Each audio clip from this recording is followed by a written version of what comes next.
자, 여러분 안녕하십니까? 이번 시간에는 우리가 3차시 1차 방정식의 활용 유형 3에 대해서 다뤄보도록 합니다. 자, 나이, 도형, 정가, 원가, 이익에 대한 이야기 할 거예요. 먼저 나이에 대해서 같이 얘기해 보도록 합시다. 나이는 두 가지 유형이 있어요. 첫 번째, 현재 몇 살이라고 이렇게 줘요. 그리고 그 다음에 X년 후 나이에 대해서 묻는 거예요. 그러면 예를 들어 현재 여러분들이 만약에 현재 13살이라고 해요. 그 다음에 5년 후라고 하면은 그럼 뭐가 되겠어요? 13살에다가 5년 해서 18살 되는 거 맞습니까? 이렇게 그냥 더하면 되는 거죠.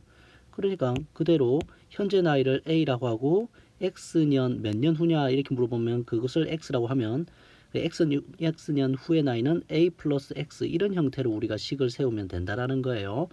자, 뭐 상식적인 거지만 하여튼 이것도 유형화시켰어요. 그 다음에 두 번째, 이런 형태예요. 두 사람의 나이를 가지고 식을 주는데 나이의 합이라든지 나이의 차가 주어지는 거예요. 자, 그랬을 때 나이의 합과 차에 대한 정보를 주는 거죠. 두 사람의 나이에 대해서 물으면서 그러면은 우리가 둘 다 각각을 다 다른 변수 x, y로 두는 것보단 어느 한 사람의 나이를 기준으로 삼는 거예요. 어느 한 사람의 나이를 기준으로 삼아서 그것을 x로 두고 여기를 기대서 그 한 사람의 나이 x살의 나이를 근거로 해서 식을 세워 보면 되겠어요. 그래서 일단은 지금 선생님이 설명해 주는 게 바로 와닿지 않을 거기 때문에 바로 실생활 문제를 가지고 풀어보도록 하죠. 자, 개념 코칭 3번의 문제를 풀어보도록 합시다. 올해 아버지의 나이는 45살이래요. 그리고 아들의 나이는 14살이래요. 그리고 아버지의 나이가 아들의 나이의 몇 배? 2배가 된다.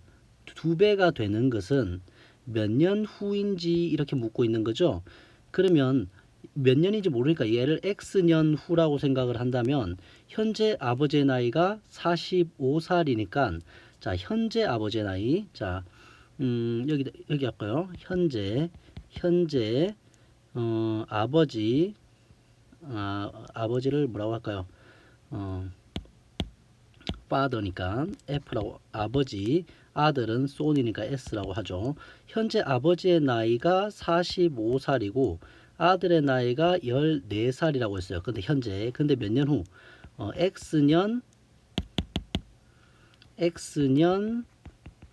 후에는 뭐가 되겠어요? 45 플러스 X가 되겠죠. 아들의 나이도 14 플러스 X가 되겠죠. 이게 X년 후의 아버지의 나이, 이것이 밑에 것이 X년 후의 아들의 나이야. 그런데 X년 후 아버지의 나이가 아들의 나이의 몇 배라고 했어? 2배라고 했으니까 2배 더 큰 거죠, 아버지가. 즉 다시 말하면 얘가 같아지려면은 아들의 나이에다가 얼마를 곱해야 돼요? 2를 곱한 것이 2배 한 것이 아버지의 나이와 같다. 이런 식으로 식이 세워지는 거죠. 자, 그러면 방정식으로 우리가 풀어보도록 하죠. 자, 어떻게 전개하면 돼요? 얘를 좌변이라고 생각하면 45 플러스 x는 자, 얘가 우변이라고 하면 14 플러스 x의 전체에다가 2배 한 것 이렇게 하면 되겠죠. 자, 좀 가늘게 쓸게요. 자, 그러면 자, 괄호가 있으니까 분배 들어가서 그러면 다음 식은 어떻게 되겠어요? 45 플러스 x는 분배해서 28 플러스 2x 이렇게 각각 계산하면 되겠죠. 자, 이제 방정식 기본적인 방정식 문제니까 자, 문자를 다 우변으로 옮기고 그럼 마이너스 2x 되겠죠. 얘는 없어지고 상수항을 우변으로 넘길게요. 그러면 얘 없어지고 마이너스 45 이런 식으로 되겠다. 그죠? 그러면 좌변은 x 마이너스 2x 우변은 28 마이너스 45 되겠고 계산하면 마이너스 x는 여러분들이 계산해 보세요. 마이너스 17 이렇게 되겠네요. 자, 마이너스가 둘 다 마이너스가 있잖아요. 양변에 공평하게 뭐를 곱해줄까? 공평하게 마이너스를 곱해도 되겠습니까?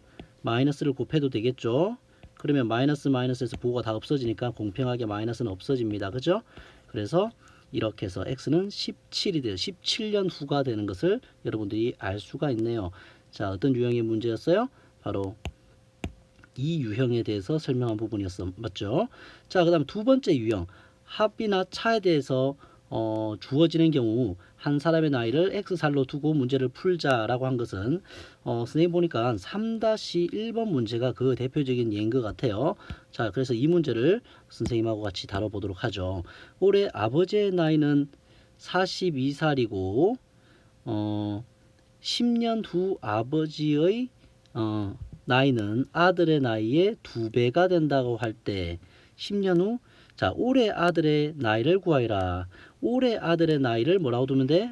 x라고 두면 되겠어요. 자, 그러면 올해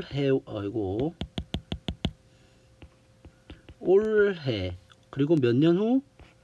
10년 후 이렇게 두고 아버지 나이 father, 아들의 나이 son 해서 fs 이렇게 두고 우리가 식을 세워보면 이렇게 두고 식을 세워봅시다.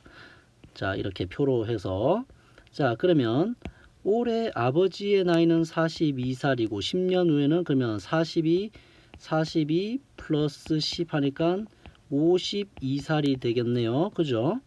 자, 그 다음에 올해 아들의 나이를 x라고 뒀어요. 그러면 10년 후는 뭐가 되겠어요? x 플러스 10이 되겠죠.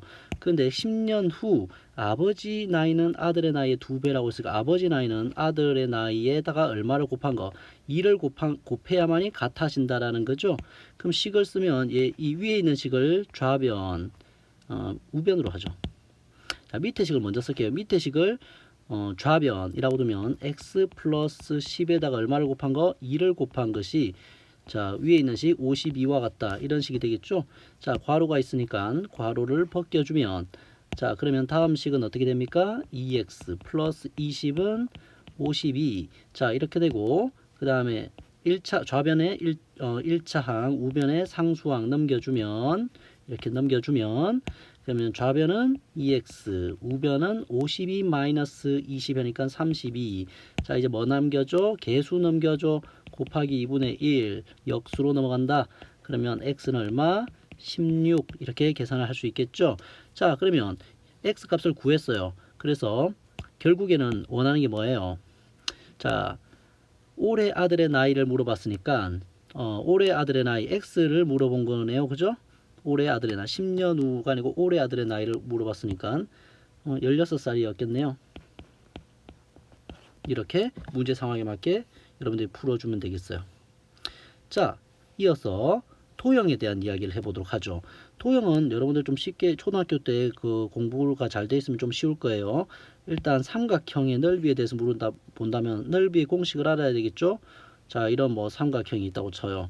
그러면 밑변의 길이를 만약에 a, 그 다음에 높이를 우리가 뭐라고 하니까 h라고 만약에 문자화 시키면은 우리는 이 삼각형의 넓이는 보통 기호로 s로 많이 써요. 삼각형의 넓이는 자, 밑변 곱하기 높이 나누기 2 또는 2분의 1 곱하기 밑변 뭐예요? a죠.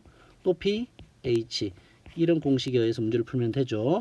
직사각형 같은 경우도 마찬가지죠. 직사각형 문제도 이런 직사각형이 있어요. 가로의 길이를 a, 세로의 길이를 만약에 b라고 하자. 그죠? 그러면 이 직사각형의 넓이라고 하는 것은 가로 곱하기 세로 a 곱하기 b 뭐 이런 식으로 계산하면 되겠죠.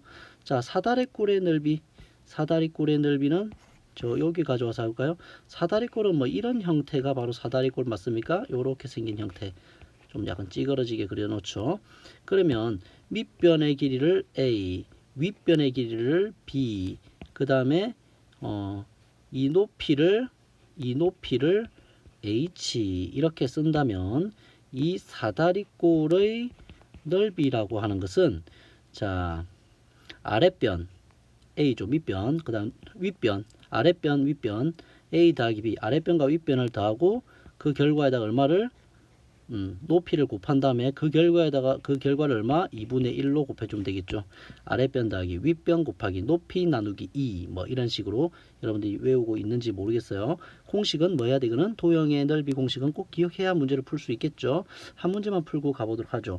둘레의 길이가 40이고 가로의 길이가 세로의 길이보다 가로의 길이가 세로의 길이의 2배보다 2cm가 더 긴 직사각형의 세로의 길이를 구하려고 한다. 그러면 우리가 구하려고 하는 이 세로의 길이를 뭘로도 x라고 두고 방정식을 세우면 되겠죠. 자, 직사각형이에요. 그러면 자, 이 세로의 길이를 뭐라고 두고 x라고 두고 이 가로의 길이를 뭐라고 했어? 세로의 길이의 2배니까 2x겠죠. 그거보다 얼마? 2가 더 크다라고 했으니까 이게 세로의 길이겠죠. 그러면 이 넓이라고 하는 것은 넓이 그래서 우리가 구하고 싶은 것은 이제 넓이가 아니구나. 자, 여기서 제공된 게 뭐예요? 둘레의 길이가 40cm라고 했어요. 그죠? 그럼 둘레라고 하는 것은 뭐예요? 이 가로의 길이 몇 번? 2번 더하고 세로의 길이 몇 번 더하는 거예요? 2번. 또는 가로와 세로를 먼저 더한 다음에 2배 하면 그게 둘레가 되겠죠. 그래서 가로의 길이 얼마? 2x 플러스 2. 그 다음에 세로의 길이 얼마? x. 이것을 가로와 세로를 더했죠. 얘가 가로고 얘가 세로예요. 더한 다음에 그것을 몇 배 한 거? 2배 한 것. 그게 둘레인데 그게 42라고 해서 방정식이 세워지네요. 그럼 괄호 안의 것을 먼저 해결해 보도록 하자. 자, 그러면 다음 식은 뭐가 되겠어요? 2 곱하기 자, 여기서 동류항 2x와 x가 있으니까 뭐가 됩니까? 그렇죠. 3x 플러스 2 이렇게 되고 는 40. 자, 이제 뭐 할까요? 분배 법칙. 자, 그러면 6x 플러스 4는 40. 그래서 6x는 4가 넘어가서 동류항 계산하면 36. 따라서 양변을 6으로 나누면 또는 6이 넘어가서 역수로 곱해지면 뭐가 되겠어요? x는 6. 이렇게 해서 우리가 세로의 길이 x를 구할 수 있죠. 그러면 직사각형의 1에서 세운 방정식을 이용해서 풀어 직사각형의 세로의 길이를 구하라고 했으니까 세로의 길이 x죠. 6이네요. 그죠? 이렇게 푸시면 되겠어요. 자, 여러분 이제 정가, 원가, 이익에 대한 이야기를 해 보도록 할 건데 조금 쉬었다가 가도록 할게요. 요거는 조금만 쉬다가 다시 가봅시다.